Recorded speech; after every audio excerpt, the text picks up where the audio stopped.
அஸ்ஸலாமு அலைக்கும் வரஹ்மத்துல்லாஹி வபரகாத்துஹு. இன்னைக்கு நம்ம வீடியோவில் நபி ஸல்லல்லாஹு அலைஹி வஸல்லம் அவர்கள்கிட்ட எந்த அளவு சகிப்புத்தன்மை இருந்திருக்கு அப்படின்றதுக்கு உதாரணமாக 2 சம்பவங்களை நாம் இன்னைக்கு பார்க்க போகிறோம். முதல் சம்பவம், நபி ஸல்லல்லாஹு அலைஹி வஸல்லம் அவர்கள் தன்னுடைய பெரிய தந்தை அபூதாலிபின் மரணத்திற்கு பின்னாடி தாயிப் நகரத்திற்கு பயணமாகறாங்க. அங்கே உள்ள மக்களிடம் இஸ்லாத்தை பரவ செய்கிறாங்க.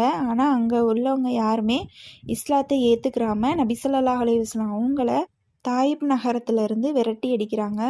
கடைசியில் மக்களின் கூட்டம் அதிகமாகி அவர்கள் அனைவரும் 2 அணிகளாக நின்று கொண்டு நபி ஸல்லல்லாஹு அலைஹி வஸல்லம் அவர்களின் மீது கற்களை எறிகிறாங்க. இந்த அளவுக்கு தாயிப் நகர மக்கள் நபி அவர்களை துன்புறுத்தியும் நபி ஸல்லல்லாஹு அலைஹி வஸல்லம் எவ்வளவு சகிப்புத்தன்மையோடு நடந்து கொண்டார்கள் தெரியுமா?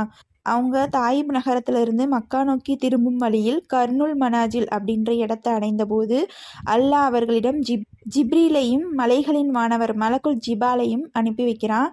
மலக்குல் ஜிபால் தாயிப்வாசிகளாகிய இம்மக்களை 2 மலைகளையும் ஒன்று சேர்த்து நசுக்கி அழித்து விடவா அப்படின்னு சொல்லி நபி அவர்களிடம் கேட்குறாங்க.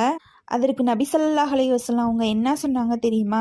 அதை ஒரு காலும் நான் விரும்ப மாட்டேன், மாறாக அவர்களிலிருந்து அல்லாவை மட்டும் வணங்கி அவனுக்கு இணை வைக்காதவர்களை அவன் உருவாக்குவான் என்று நான் நம்புகிறேன் அப்படின்னு சொல்லி சொன்னாங்களாம். இந்த நிகழ்ச்சியின் மூலம் நபி ஸல்லல்லாஹு அலைஹி வஸல்லம் அவங்களுடைய தனித்தன்மை தெரிய வருவதுடன் அவங்க எவ்வளவு சகிப்புத்தன்மையோடு இருந்திருக்காங்க அப்படின்றத நம்ம இந்த நிகழ்ச்சி மூலம் தெரிஞ்சுக்கலாம். இன்னொரு சம்பவம், ஒரு முறை மதீனாவிற்கு ஹிஜ்ரத் புறப்படுவதற்கு முன் காபாவில் தொழுதுவிட்டு செல்ல நபி ஸல்லல்லாஹு அலைஹி வஸல்லம் அவங்க முடிவு செய்கிறாங்க. அதற்காக சாவி காப்பாளர் உஸ்மான் பின் தல்ஹாவிடம் கதவை திறந்துவிட சொல்கிறாங்க. அதற்கு உஸ்மான் மறுத்து விடுறாரு. அப்போது நபி அவர்கள் சொல்கிறாங்க, உஸ்மானே, ஒரு நாள் வரும், அப்பொழுது நீர் இருக்கிற இடத்தில் நான் இருப்பேன், நான் இருக்கிற இடத்தில் நீர் இருப்பீர் அப்படின்னு சொல்கிறாங்க. நபி ஸல்லல்லாஹு அலைஹி வஸல்லம் அவங்க சொன்னது போலவே அந்த நாளும் வந்தது. மக்கா வெற்றி கொள்ளப்பட்டது. நபி அவர்கள் காபாவிற்கு வராங்க. சாவியை வாங்கி காபாவிற்கு சென்று தொழுகிறாங்க. பிறகு வெளியே வந்த நபி அவர்கள் சாவியை உஸ்மான் பின் தல்ஹாவிடமே கொடுக்குறாங்க.